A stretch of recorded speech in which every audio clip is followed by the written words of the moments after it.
sources are going to validate it. So I came up with a term called the CULT, Customer User Lead Tester. And the CULT, for those of you out there really wanting to make money, really wanting to make a difference, have an impact, these are experts. Experts categorically reject mediocrity. They only embrace superiority, right? So validation comes from the critic of critics. Yeah. And that's the CULT, the Customer User Lead Tester. These people are going to stomp on your on everything that you have tried to build, your research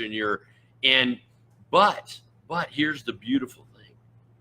When they finally say, wow, then you can quit your day job. When they say, wow, when you got them going, okay, this is something. You see, because the CULT, the experts, think of yourself.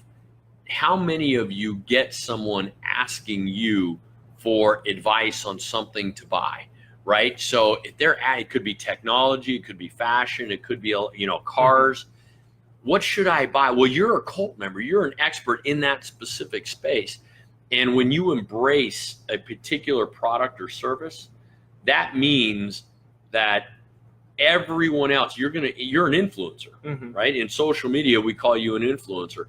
That means that you are the very first in the chronology of customers.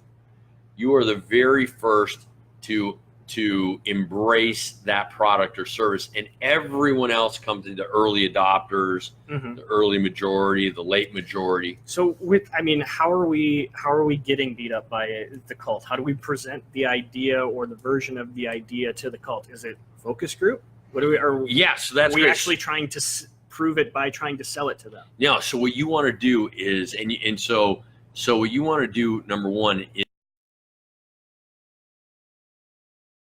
test with. That's who you're gonna.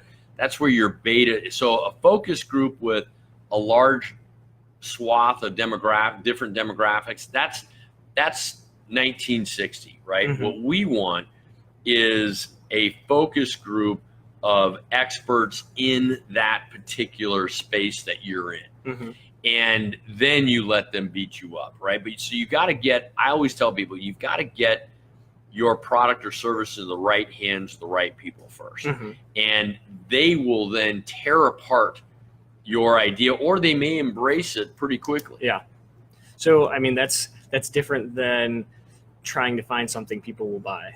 That's right. But here's the thing. If you can get them to say, I would buy this, and they endorse it, everyone else will buy it. Yeah. Because they're the influencers. If they will buy it, that's when I say, if the CULT says you are there, you're ready for commercialization and monetization, you can quit your day job. It's as simple as that. Now, getting them to embrace it is tough. Yeah. But the amount of feedback that they give you from an expert on what they like and don't like is invaluable. And that's why the beta with the CULT or with experts is so critical, because you're going to go through all of these mistakes before you actually hit the market. Yeah. The last thing you want is the market to come back and say, this stinks. I can't believe it. Because then you have a bunch of customer terrorists. Yeah. Right? Well, give me an example of a product and who their CULT was. Sure, absolutely. So I was the primary financier for a product called Zicam. Zicam is a nasal cold spray. Many of you have used it. You can buy it just about anywhere.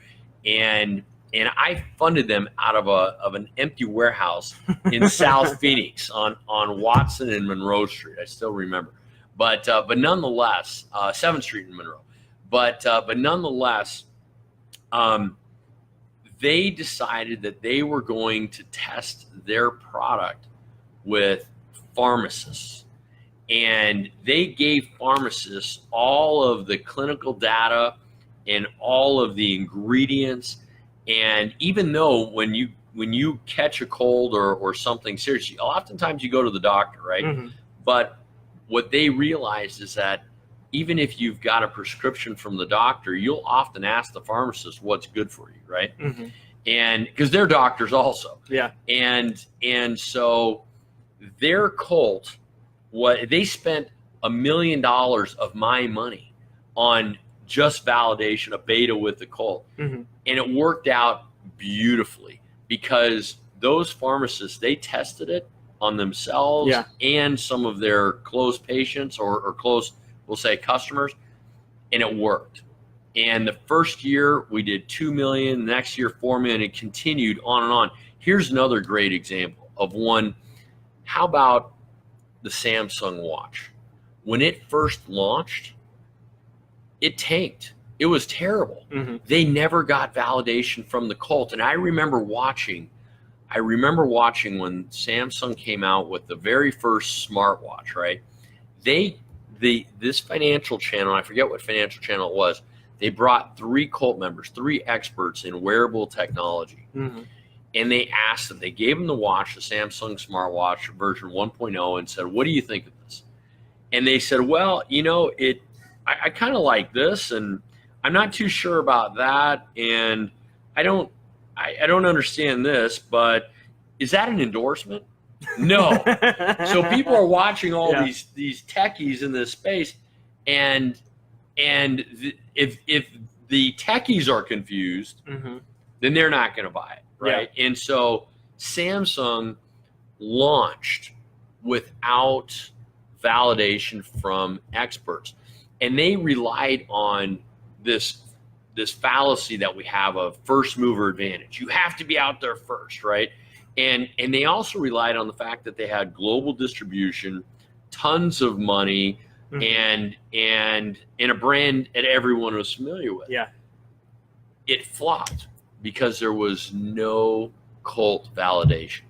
All they had to do was give that watch to some wearable technology experts a month before and let them give their opinion and make the changes, so when they launched, it was successful. Yeah.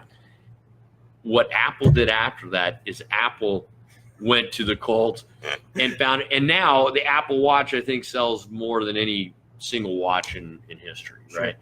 And it's all because of cult validation. And so that's the biggest key. You want to commercialize and monetize, you get the cult to start evangelizing for you. And that's the other thing. As entrepreneurs, we don't have money. Let's assume you have no money. Mm-hmm. How are you going to market? How are you going to advertise? Third-party validation, that credibility, having those influencers on social media evangelizing for you, that's free. Mm-hmm. That's free.